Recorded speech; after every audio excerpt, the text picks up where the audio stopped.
Welcome to episode 22 of the Off the Pole podcast. I'm Sarah Scott and today I'm interviewing Crystal Gibson. She is a mother, wife, a pole studio owner and instructor from Los Angeles and Seattle, USA. In 2016, she moved to the UK with her husband and daughter and created Fly Girls Fitness, a pole dance, aerial and body movement centre located in Nuneaton, West Midlands. She's taught pole artistry workshops worldwide and countless online videos with Cleo's Rock and Pole as an online instructor. An experienced international performer, competitor and judge, she has a wealth of knowledge in many areas of the industry, and I was excited to sit down and talk with her about her transitions through these areas over the years. Hope you enjoy.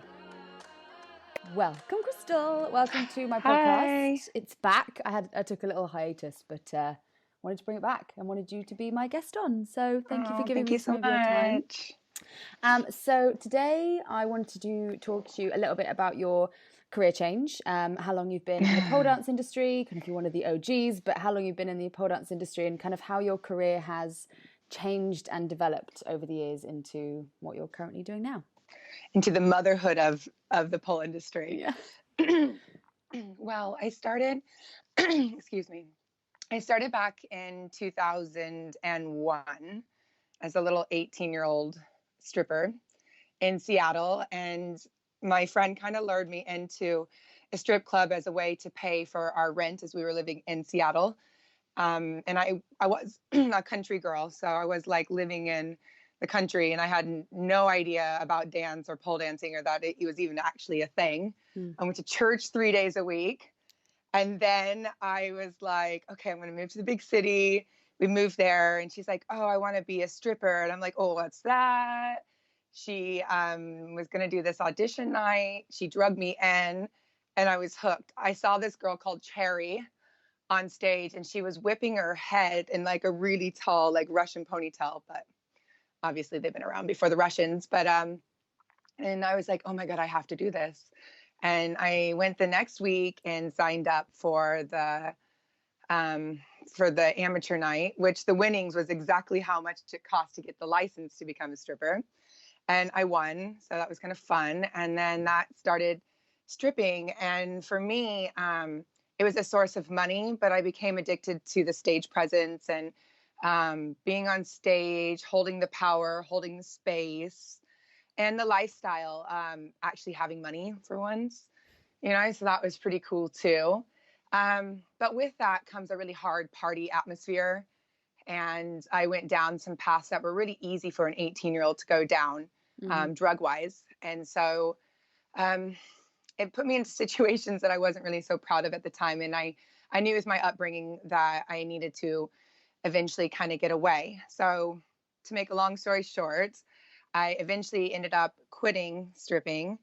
And I went back to school in Washington, D.C., where I went to school for broadcasting and communications to work in radio and to DJ. Nice. And yeah, it was fun. So I did that for a few years and met my husband in Miami at a music conference that he was working at. He's a DJ, an international DJ. He's been doing that for a long time. And I still wasn't doing pole. I did build a pole, which is like from Home Depot. I went and got a closet pole, took out the chandelier, like cut off the electrics and like rigged it in and built like a little base. And we would do like tricks, but the hardest trick was like an inside leg hang, sit, hello boys. Don't do this at home, people. Yeah. Yeah. Oh my God. Now I look back, I actually just taped the wires and shoved them up into the electrics. Seems fun. This was before, I think it was before X-Pole. I mean, I don't know, maybe X-Pole. I don't know. Because when I stopped stripping, I literally let go of everything. It was like a real hard, like rock bottom, get away from it. And I did miss the stage. So that's when I built this pole. In fact, my friend David, hi David, he used to come watch me strip. He's still my friend. But when I left, I gave him that pole and he still has it some 20 years later in his closet or like in his man cave. That's what he calls it. Anyway, so blah, blah, blah. And then that 1, 2, 3, 4, 5 years passed. And I think I was going on to the 5th year of me not doing pole. And I met Natasha Wang at an after hours because her husband DJs as well. And so we were sat there and she stopped partying and she was getting all sober, and I was just like going for it, having a good time. And she goes, oh, do you want to go to a pole class with me at 12 o'clock tomorrow? I'm like, are you kidding? No way. And then I was like, I already did that. And then we remained friends, and it took her about 2 years to get me into a pole class. And then really? I did yeah. not know And this. then when I started, she had me start at S Factor because I was a new mom, and S Factor is an awesome place for pole, but it's more emotionally based. And so it nurtures the whole woman, not so much the tricks aspect of pole. Yes, they've developed and evolved over time, but their main source of thing is to nurture yourself and to let your own erotic creature come alive, and through that find pole. But like, let her come alive first, and the pole is kind of second to that, but always there. So I don't even know. It's like a sister. You're growing up with her, like a twin. So I started off at S Factor February the 5th, 2010.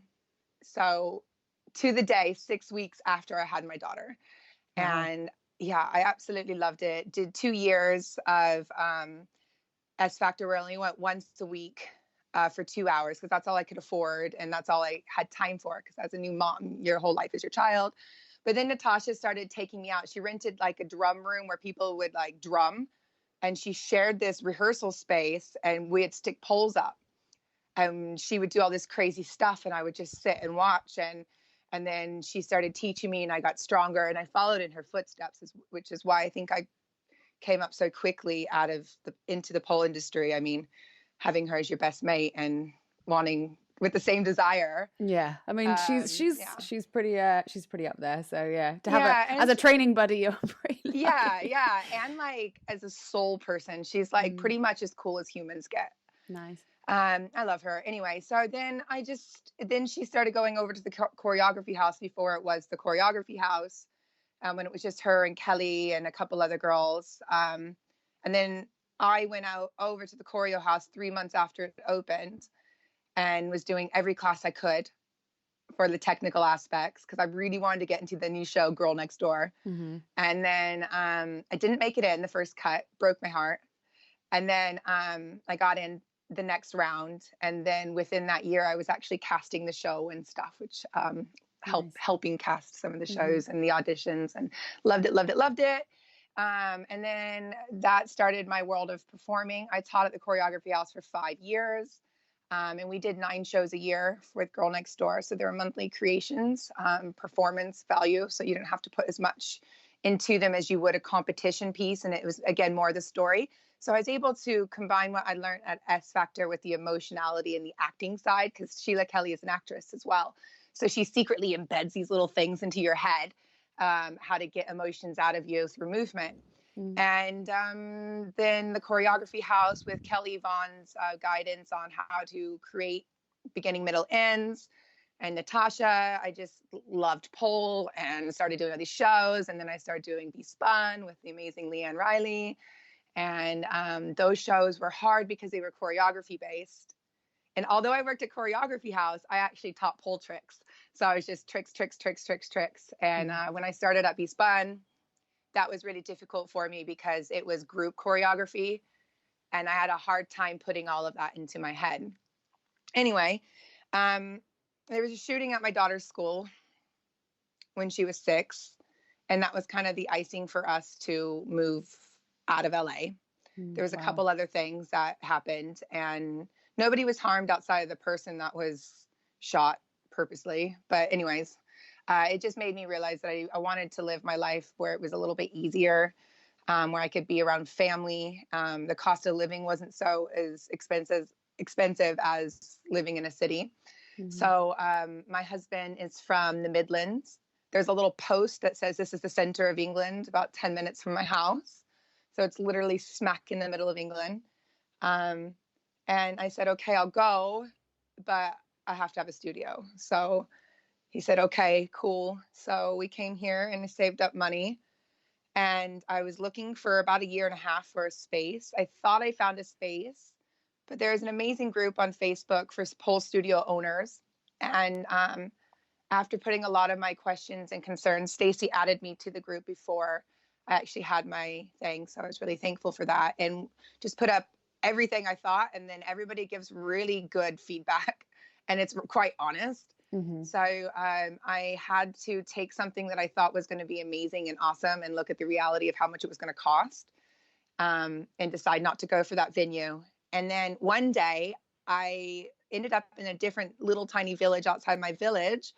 And I was walking by and I saw this brand new building and it was completely empty. And it's like, I don't do meters, but it was really tall. So my poles are about 12, right under 12 feet, which I think is, I don't know, it's Don't ask me 3.2 to convert stuff. I don't. tall. Google And knows. that's rare in England, though. It's rare to Yeah, find it a is. building It's that is very not rare. an industrial estate that has tall ceilings. Yeah. And I was like, I literally went inside and I was like, can I have that building? I called and it had just been leased to somebody. But tragically, the guy just died. The guy died. Oh my God. He died. I know. This could be a movie. Yeah. I know. And the wife of the guy who leased the building didn't know how to run this particular type of industry that he did. So she was trying to get out of the lease, and it happened right around this, literally like the same week. And I was like, I'll take it. And so hired a lawyer, and I came to understand that you can't just open a building. It has to be like in the right change of use. Yeah. So it had to go into change of use. And I was like, everyone's like, oh, you should hire somebody because the change of use was denied 3 other times. And I was like, you can't. I was like, no, 1, I couldn't afford it. It's quite expensive. And 2, I just didn't want to give something I cared so much about to somebody else. So I wrote up a change of use and it got accepted. And that was the beginning of Fly Girls. So I could keep talking, or I'll let you intervene first.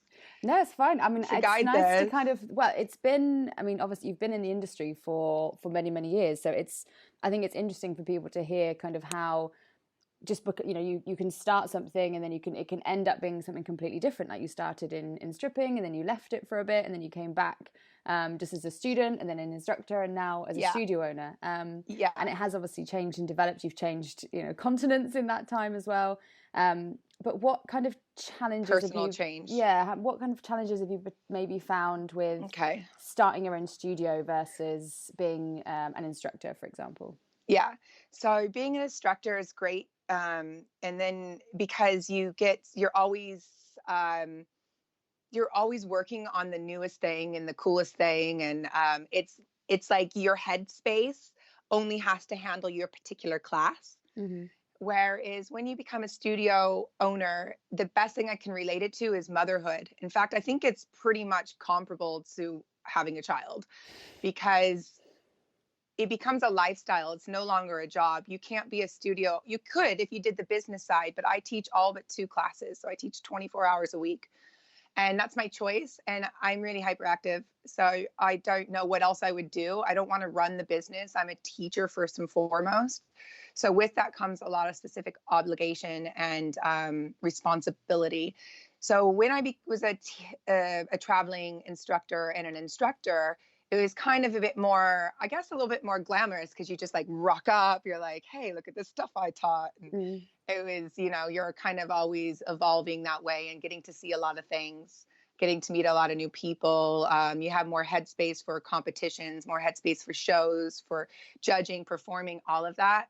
But now that I'm a studio owner, all of that is like, not even in the backseat. It's like in the back of a minivan, like tucked away. Like, there's no energy. There's absolutely no energy to split myself any more than I've already been split. And I do really love teaching.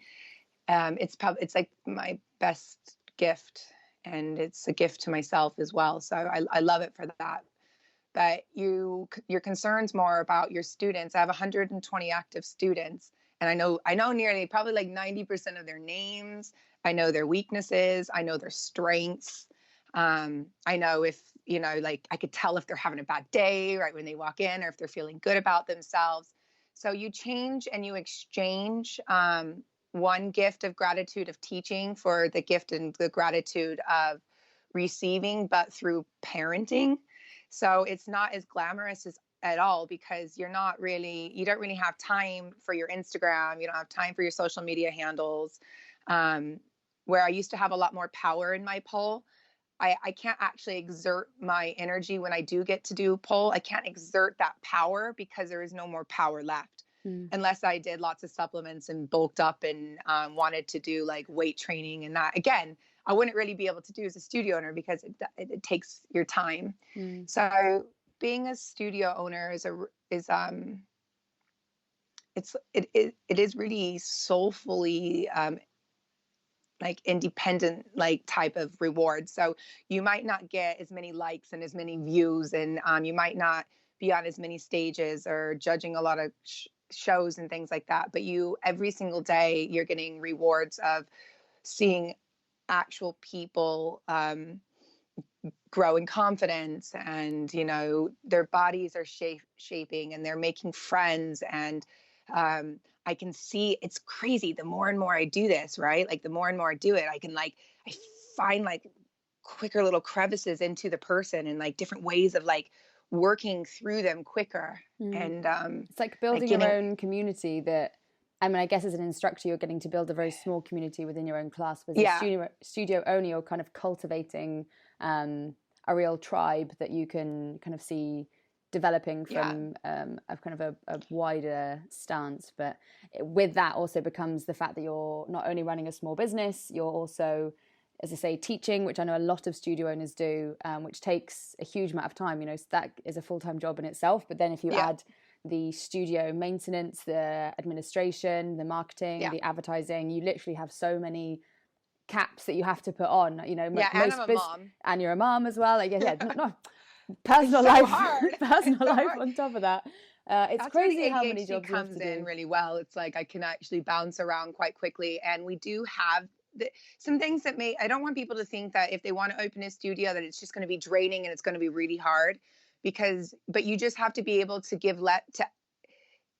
you have to take your own ego out of it. You have to completely cut that out and be more selfless and more giving.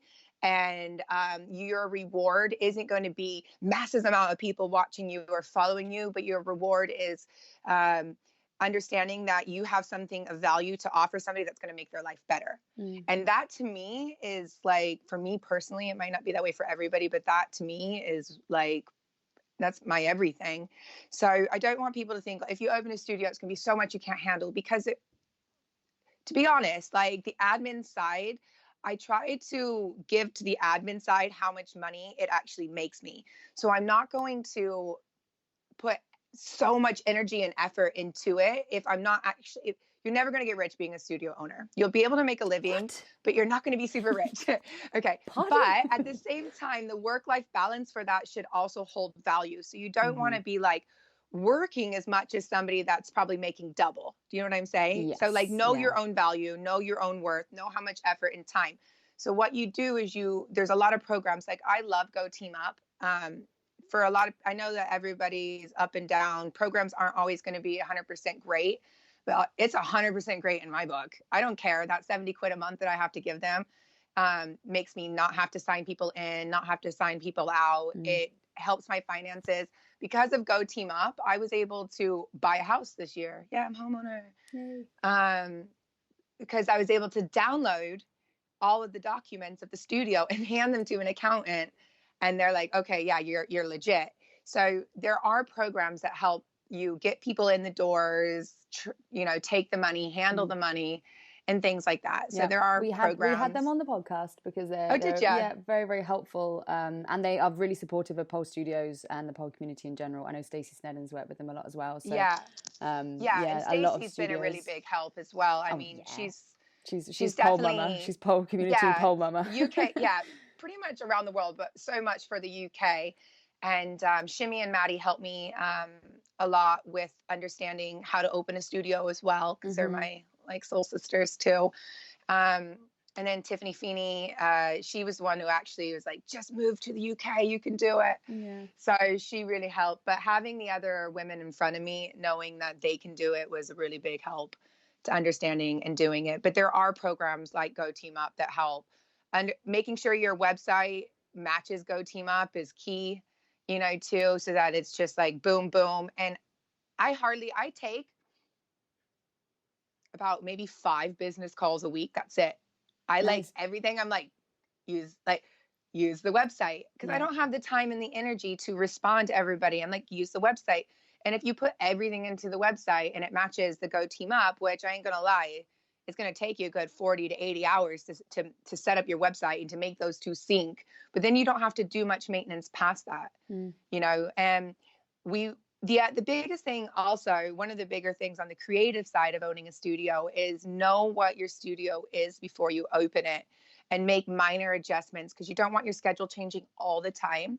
But for me, I wanted to do something that was different than my pole sister studio down the road, Addictive Fitness. We've got a great working relationship. I see you train there quite a lot as well. Oh yeah, I love Kaz. She's awesome. Karen's great. And she gave me a job when I moved here, and she knew I was going to open. So we have a really good communication.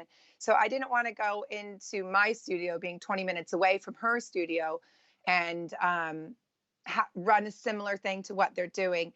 So I took all the best parts of me. So I taught it, or I went to S Factor as a student for 7 years, and taught at Choreography House for 4, and then there are all the shows.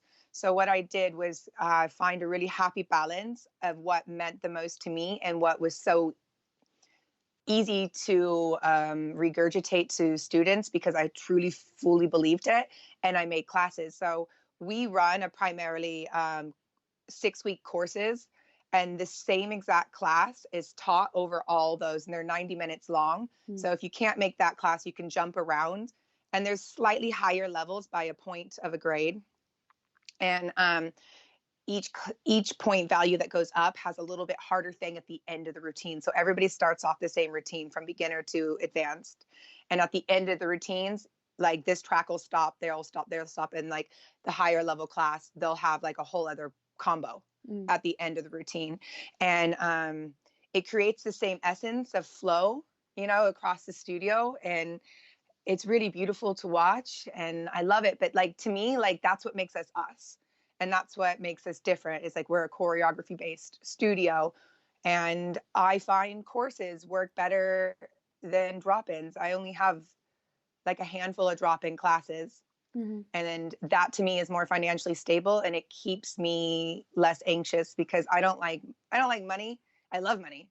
I don't like money because it creates so much like anxiety. I'm like, how am I going to survive? So for me, I'm like, okay, you guys love this, then it's going to cost this much for 6 weeks. If you can't come to your class, you can do a drop-in that week at one of the other classes. It just creates stability for you. Yeah. And I know a lot of people are afraid to do that. Yeah. But I think it's important to do that.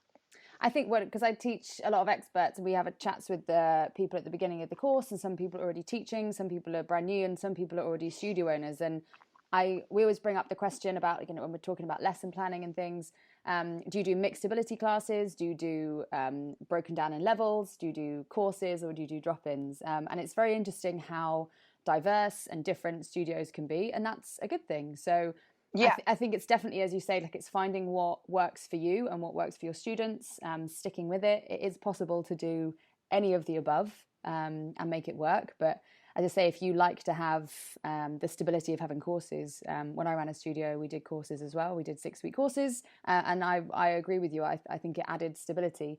But in some areas, they just work with drop-ins, and that works absolutely fine. And I think it's so nice to hear and refreshing to hear that you have such a good working relationship with your other local studio. I know that can't always be the case, but my God, it must make life so much easier if people can work together and support each other. I'm all about working if you have good energy and if your intention is good, right? So there's a lot of studios around there, and that don't necessarily have this intention, and they're quite competitive. So for me, I find that I don't want to be even involved, so I just stay away. So if you know that there's a studio that's local to you that's not really so nice, then just stay away from them, keep your own hat on, and go to where your energy is received and exchanged in a positive light. Because I do believe that there's enough for everybody to learn from different teachers. So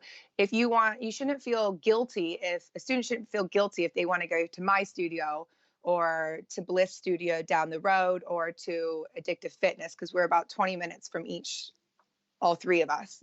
You know, that's your intention. And then I've got Liam, who runs his studio. He's awesome. He's my other pole training buddy in Coventry, which is another 20 minutes away from me. And I have him weekly with us, you know, or bi-weekly, and sometimes a bit more of a gap there. But we all just have good communication. And same with the Birmingham group. They're all really close as well. Yeah, that's nice. It's so fun because down in my area, there's not that many studios, but I know in some you'll get kind of clusters in certain areas. I think where there's it's 9 in Birmingham. Very, very kind of, not saturated is the wrong word, but very, like clusters of studios, and sometimes it can work absolutely great. I think sometimes it's about it can obviously the personality. Be difficult because we're all really strong women, and sometimes it's like you could probably be really good friends with that person if they just, like, you know, cooled down a bit. But yeah, I mean, Amanda Joseph as well. She's in Coventry, and she's been one of my friends for years. So I do love having, you know, when it's like you see somebody on Instagram and they're so good, and instead of like being jealous and envious of that person, just comment on their page and be like, oh, that's really good, or that's really beautiful. And you instantly feel the jealousy start to melt away. And I feel like that, that's true with studios, local studios, that if you try to just be happy and realize that there's enough for everybody around, and to see other people's strengths, and it's going to make you feel a lot better as a person, because who wants to deal with that anxiety and the drama? You know, it can be difficult. As I say, there can be clash of personalities. It can be very personal to people. It can be like people's, you know, this is their whole life and they feel threatened by new businesses coming in. I mean, how do you feel about, because we get this question a lot as well, about students leaving and setting up studios close to their original studio? Because I know that that does happen a lot. Yeah, absolutely. And like what I've done is, in the studio owners only group, the private secret group, I listen a lot. That is probably the question that I listen to the most on, because I haven't had it happen yet. But I've been protecting myself in a light way, where is in the past studios, I actually learned a little bit from Karen on this as well over at Addictive Fitness. But in the past, a lot of teachers let their studio owners let their teachers train for free. And then when I started working with Karen as an instructor, we all had to pay. It was a small amount to use the studio, but we still had to pay for it. So therefore, the studio is still earning money, while the instructor, an independent contractor, really is learning to improve themselves. So if you allow everyone's different. If you allow a teacher to come into your studio who's an independent contractor, and then they're training for free all the time, and they leave, it's going to be more hurtful, because you know you've put in your studio, your time, your name, your branding, your heart, your love, your attention, your studio secrets, just for somebody to then have the brain space to like be more creative with themselves, and then like, okay, I'm now going to go and leave and start up another studio. So, but if you're still receiving money from that person, it's still a business transaction, so that if that person does leave one time, it's like, okay, well, they did pay for their time here, and they did do this. So I do think that, like, kind of sitting back and not letting the instructors have just free range of your studio, like respect them, give them, my girls get 2 hours a week to train when they want. And then if we're doing open pole sessions for teacher training, and that anybody in our West Midlands area can come over, that's an instructor, as long as they're with the studio owner and we train together and things like that. But I do think that it's a hard pill to swallow, because you just train them and they know a lot about the ins and outs of your studio. They're working with your clients, and then they leave and they set up down the road. But it's going to happen. So I think the best thing that you can do is keep going back to what I said earlier, which is like focus on what makes your studio unique, and what makes you unique, because you can always duplicate but never replicate, you know, like Yeah, I think that. that's a good mindset to have. I think, and yeah, trying to again create a culture of positivity, openness, support, is you're going to hopefully kind of breed more of that into the community. And yeah, you can't say to someone you can't set up a studio, because imagine if someone had said that to you, like, you can't set up a studio, it'd be like, well, I want to set up a studio, so I'm going to. But no, I think that's a good way to put it. You can duplicate, not replicate. And if that person goes into the opening the studio with their mindset of being like more of a selfish, more egoic state of why they want to open a studio, and then they've also crossed over and they've hurt other people in the way, that energy is going to come smack them, because even when somebody does some harm to you and you might have catch the brunt of that energy, it doesn't mean that the person that gave you that energy has let that energy come out of them either. So if they come and they open up a studio, they're going to have all that negative stuff inside, because they don't have peace with themselves, because they're creating all this drama in the first place. So when they open up their thing, that drama isn't going to be gone. It's just going to come out in other ways. And you're going to really quickly learn about being a studio owner when you open it, and how much responsibility it takes. And I lose my voice is completely gone. Like by 2 p.m. on a Saturday, gone. Like, I literally have nothing else. It's the relationships that are really hard and to handle and stuff. So it's kind of like those moms to be. They're like, oh my God, I'm going to have this baby. I'm so pregnant. I'm so beautiful. It's going to be amazing. And then they have the baby, and the baby's like crying every night. You're not sleeping.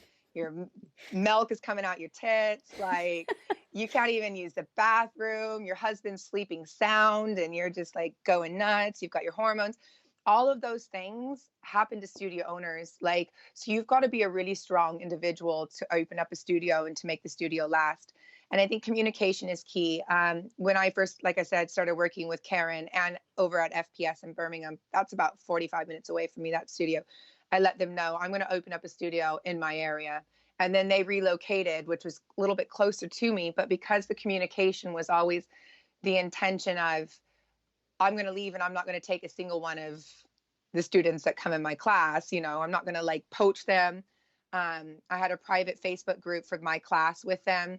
And I just told all the girls, like this, because Karen it was also a student not a student, but she was in that group as well.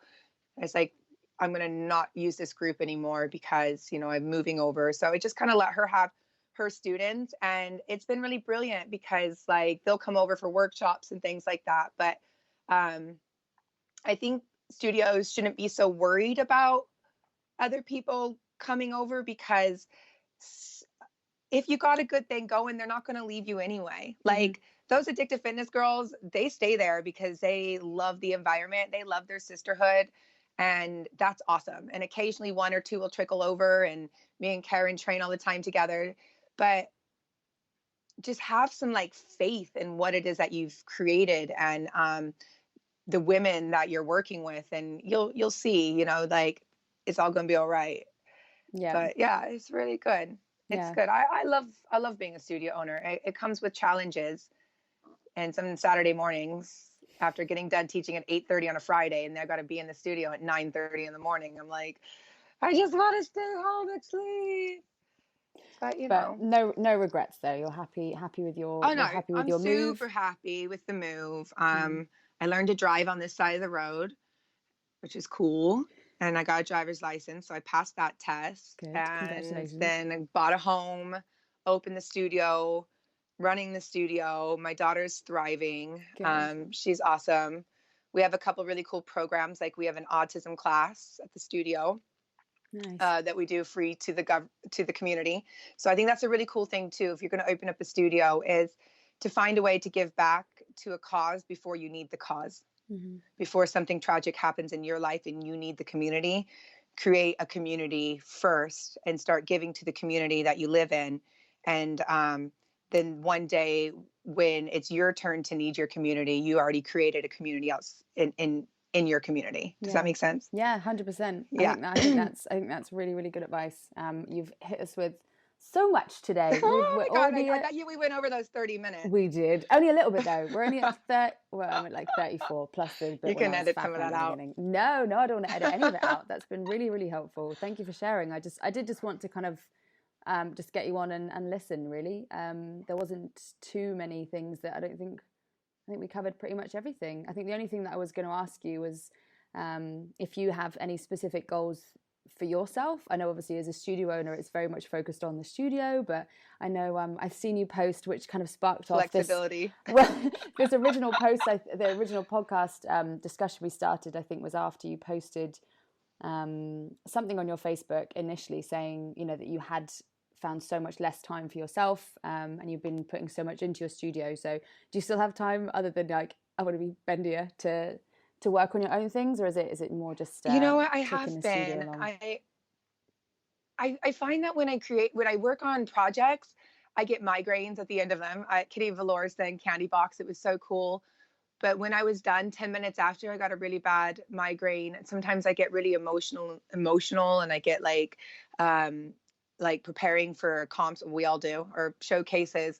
And so I realized the amount that I'm teaching and then having to perform on top of it pushes me to limits that I don't know if, I don't want to say safe, but like body safe, mentally safe, family safe, studio safe at the moment. So I do want to enter the piece that I did for Kitty Velour's show. I did a Veruca Salt sexy comedy piece.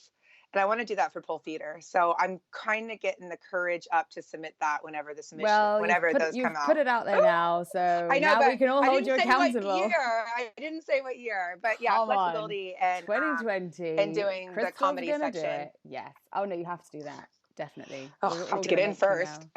You put it out there. You've put it out into the universe. So yeah, we're going to hold you to that. It's good. I think it's nice to, you know, also give yourself some time and focus on yourself. Yeah. And my teachers I have 2 teachers, and now I've got 2 more teachers up and coming. So I can now, they're nearly done. They just have to, one has a qualification to do, but the others are qualified. So now I can start giving them some classes, even if I give them a 6-week chunk, so I could take that 6 weeks and work on the comp piece instead. So if I can just delegate a little bit more of my time, I think the studio's at a point at nearly 18 months that I can start like letting go. Yeah. How funny is that? It's just like a baby. Like letting the toddler. Go of the baby. You're setting it you off to can school. go to nursery now for a few hours. Yeah, exactly. Give me my 30 hours though. I like this metaphor. That's good. So good. Oh, well, thank you so much. All right. Thank you so much for having me. Sharing some of your thoughts. It's been really helpful. And you're welcome. Yeah, if anyone else has any more questions, we'll get you back on again. Thank you. All right. Bye, you guys. I'll let you hang up. I don't know how to do this. Yeah, I'll do it. So that was the lovely Crystal Gibson. I hope you guys enjoyed that. If you're interested in reading the transcript or following up with any of the links of the things that she was talking about, the studios and things like that, then check out the Off the Pole website where you'll find everything in our blog section, and check out more of the Off the Pole podcasts on there as well.